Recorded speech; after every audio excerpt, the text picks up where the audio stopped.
வள்ளலாரின் water therapy. Vallalar குடிக்கும் தண்ணீரை நன்றாக கொதிக்க வைத்து குடிக்க வேண்டும் என்று கூறியிருக்கிறார். 1 லிட்டர் தண்ணியை நன்றாக கொதிக்க வைத்து 1/4 லிட்டர் வரும் வரை கொதிக்க வைத்து அதை பருகுங்கள், அது உடலுக்கு ஆரோக்கியம் என்று வள்ளலார் தனது பாடல்களில் கூறியிருக்கிறார்.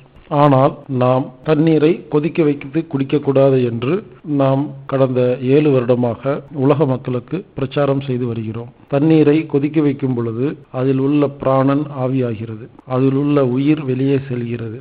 ஆர்கானிக் உயிருள்ள பொருட்களான ஈத்தேன், மீத்தேன் போன்ற வாயுக்கள் வெளியாகிறது. எனவே தண்ணீரை கொதிக்க வைத்து குடிக்கக்கூடாது என்று நாம் பிரச்சாரம் செய்து வருகிறோம். பலரும் தண்ணீரை கொதிக்க வைத்து இப்பொழுது குடிப்பது கிடையாது. ஆனால் பல ஊர்களில், பல நாடுகளில் நாம் இந்த பிரச்சாரத்தை செய்யும் பொழுது சிலர் நம்மிடம் வந்து சில கேள்விகளை கேட்கிறார்கள். அதாவது, வள்ளலார் தண்ணீரை கொதிக்க வைத்து குடிப்பது நல்லது என்று கூறியிருக்கிறார், நீங்க இது நல்லது இல்லைன்னு சொல்றீங்களே, எது உண்மை? வள்ளலார் மிகப்பெரிய மகான், மிகப்பெரிய புத்திசாலி, அவர் சொல்லியது தவறாக இருக்குமா என்று பலர் என்னிடம் கேள்விகள் கேட்கிறார்கள். ஆனால் எனக்கு இதுவரை சரியான பதில் கூற முடியவில்லை. ஆனால் தண்ணியை கொதிக்க வைத்து நான் பரிசோதித்து பார்த்ததில் அதில் பிராணன் இல்லை, உயிருள்ள பொருட்கள் இல்லை. எனவே தண்ணியை கொதிக்க வைத்து கொடுப்பதை நான் இப்பொழுதும் கண்டிப்பாக மறுக்கிறேன். அது உடலுக்கு நல்லது கிடையாது. ஆனால் சில மாதங்களுக்கு முன்னால் மலேசிய நாட்டுக்கு நான் சென்றிருந்த பொழுது அங்கே செல்வத்தரசி என்ற ஒரு டீச்சர் என்னிடத்தில் சில உண்மைகளை கூறினார்கள். அப்பொழுதுதான் எனக்கு பல வருட கேள்விக்கு ஒரு பதில் கிடைத்தது. அதாவது, வள்ளலார் சொல்லியதும் உண்மையே, நாம் சொல்லியதும் உண்மையே. அதாவது, இதுவரை தண்ணீரை நாம் எவர் சில்வர் அலுமினிய பாத்திரத்தில் கொதிக்க வைத்து கொடுத்து கொண்டிருக்கிறோம். நான் இதை பரிசோதிக்கும் பொழுதுதான் அதில் பிராணன் இல்லை என்ற விஷயம் எனக்கு தெரிய வந்தது. ஆனால் இதுவரை மண்பானையில் தண்ணியை ஊற்றி அதை கொதிக்க வைத்து நாம் பார்த்ததே கிடையாது. அதாவது, வள்ளலார் என்ன கூறியிருக்கிறார் என்றால், மண்பானையில் 1 லிட்டர் தண்ணியை ஊற்றி அதை கொதிக்க வைத்து அது 1/4 லிட்டர் வரும் வரை கொதிக்க வைத்து குடிக்கும் பொழுது அந்த நீர் உடலில் பல நோய்களை குணப்படுத்தும் ஒரு மருந்தாக மாறுகிறது என்பதை கண்டுபிடித்திருக்கிறார். எனவே இனிமேல் தண்ணீரை கொதிக்க வைத்து குடிக்கக்கூடாது.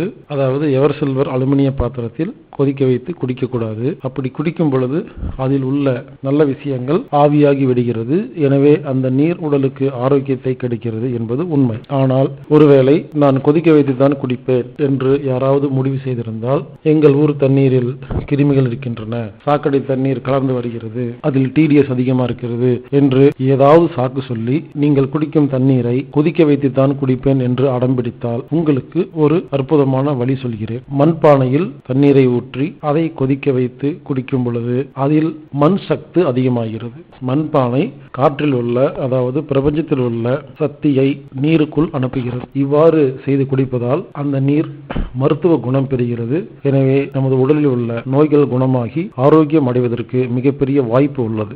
ஆனால் நாள் முழுவதும் பானையில் கொதிக்க வைத்த தண்ணீரை மட்டுமே அருந்தக்கூடாது. ஏனென்றால் அதன் தன்மை வேறு, சாதாரண தண்ணியின் தன்மை வேறு. ஒரு நாளில் ஒருவேளை 10 லிட்டர் தண்ணீர் குடிப்பதாக இருந்தால் 5 லிட்டர் சாதாரண கொதிக்க வைக்காத, பில்டர் செய்யாத தண்ணீரை அருந்துங்கள். மீதி பாதி 5 லிட்டரை தண்ணீரை கொதிக்க வைத்து குடியுங்கள். ஏனென்றால் சாதாரண தண்ணிக்கு உள்ள சத்து தான், அதில் மட்டுமே சில ஆர்கானிக் என்ற உயிருள்ள பொருள்கள் உள்ளது.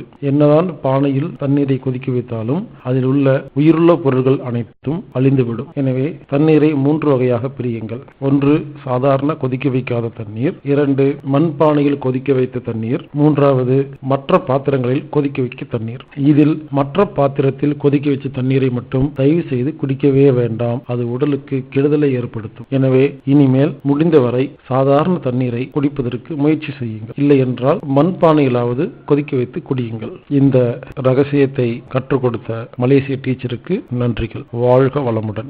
மேலும் விவரங்களுக்கு போன் மூலமா தொடர்பு கொள்றதா இருந்தா இந்தியா ஹெட் ஆபீஸ் நம்பர் +91 9944221007.